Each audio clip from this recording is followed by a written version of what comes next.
কি করছেন আপনি সব? মাগো ইফতারি নিতেছি, আজান দিয়ে দিব। আমি তো রোজা রাখছি, রোজা খুলবো না। আমি তো এখানে বয়ে খাবো না, রান্না করে বয়ে খাবো। আর প্রতিদিন তো তুমি দাও, আজকে মনে হয় দিতে ভুলে গেছো, এই জন্য আমি নিয়ে যাই, তাড়াতাড়ি যাই, আজান দিয়ে দিব। খালা আপনার তো সাহস কম না? আমাদের অনুমতি ছাড়া আপনি ইফতারি কি করে নিলেন? আপনার এই নোংরা হাত দিয়ে আপনি ইফতারি ধরলেন কেন? বাজান তুমি যে কি কও না, আমি তো এই হাত দিয়ে কাটাকুটি করছি, ইফতারি বানাইছি, যে বেগুনি বানাইছি, ফল টল কাটতে দিছি, আমি তো করছি এই হাত দিয়ে। আমার হাত তো ধোয়াই। লেকচার বাদ দিন আপনি, আপনার লেকচার শুনতে এখানে বসিনি। আপনাকে এটা বলুন যে আপনি পারমিশন ছাড়া কেন খাবারে হাত দিলেন? আপনাকে কি বলেছে খাবারে হাত দিতে? হ্যাঁ আমি রোজা রাখছি, আমি ইফতার করবো না? প্রতিদিন তো তোমাকে বাসায় ইফতার করে আমি বাসায় যাই। দেখছো কত বড় সাহস, আবার মুখে মুখে কথা বলতেছে। আচ্ছা ওয়েট ওয়েট ওয়েট, আমার না একটা জিনিস মাথায় এসেছে। কিছুদিন যাবতই আমার ইফতারি গায়েব হয়ে যাচ্ছে।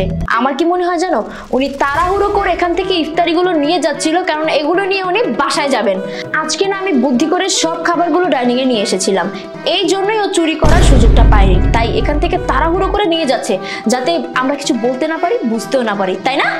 খালা ইদানিং আপনার অনেক বার বেড়ে গেছে। আপনি এমন ভাবে ইফতারি গুলো নিচ্ছেন, মনে হচ্ছে আপনি এবারে মালকিন।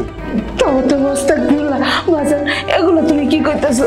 মাগো তুমি এই অপবাদ আমার দিও না মা, আমি একজন রোজাদার মানুষ, আমি কেন চুরি করবো মা? তাহলে তো আমার সারাদিনের রোজাটাই মাটি হয়ে যাবো। মাগো তুমি এমন কথা কইও না মা, আমি কোনোদিনও এক গ্লাস পানিও তোমার অনুমতি ছাড়া খাই নাই মা। দেখ অনেক হয়েছে, একটু পরে আজান দিবে, তুই আর কথা বাড়াবি না। তুই যা এখন এখান থেকে, ঢালটা ঢাল, যা এখান থেকে। দাদু দাঁড়াও, তোমার প্লেটটা দাও। আরে দাও না।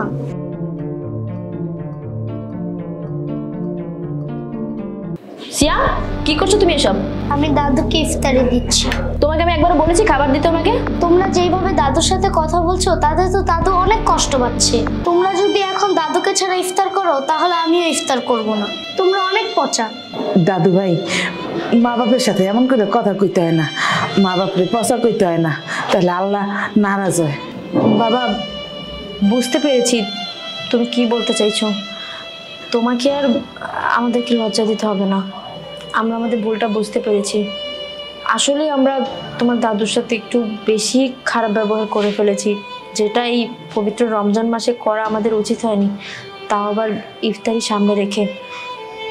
তোমাকে আমরা ওয়াদা করছি আজকের পর থেকে কখনো আর তোমার দাদুর সাথে আমরা এরকম খারাপ ব্যবহার করব না। হ্যাঁ তুমি কিছু মনে নিও না বাবা।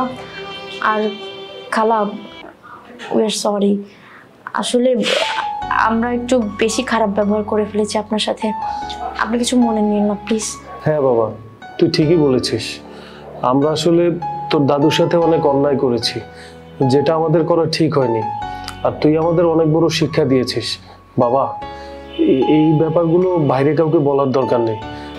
খালা শুনুন না, আপনি এক কাজ করুন, আপনার রান্নাঘরে ইফতার করতে হবে না, আপনি বরং আজকে আমাদের সাথে ইফতার করুন। মাগো এটা আপনি কি করতেছেন?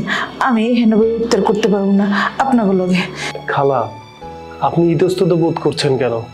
আপনি যদি আমাদের সাথে বসে ইফতারি না খান তাহলে আমরা মনে করব আপনি আমাদেরকে মাফ করেননি। প্লিজ খালা আমাদের সাথে বসে ইফতারি করুন। আরে দাদু বসো না, না হলে কিন্তু আমি ইফতার করব না। আচ্ছা দাদু ভাই, ঠিক আছে বাজান, আমি বইতাছি। বাবা এটা তুমিই খাও, তোমার দাদু ওটা খাক। খাও পানি।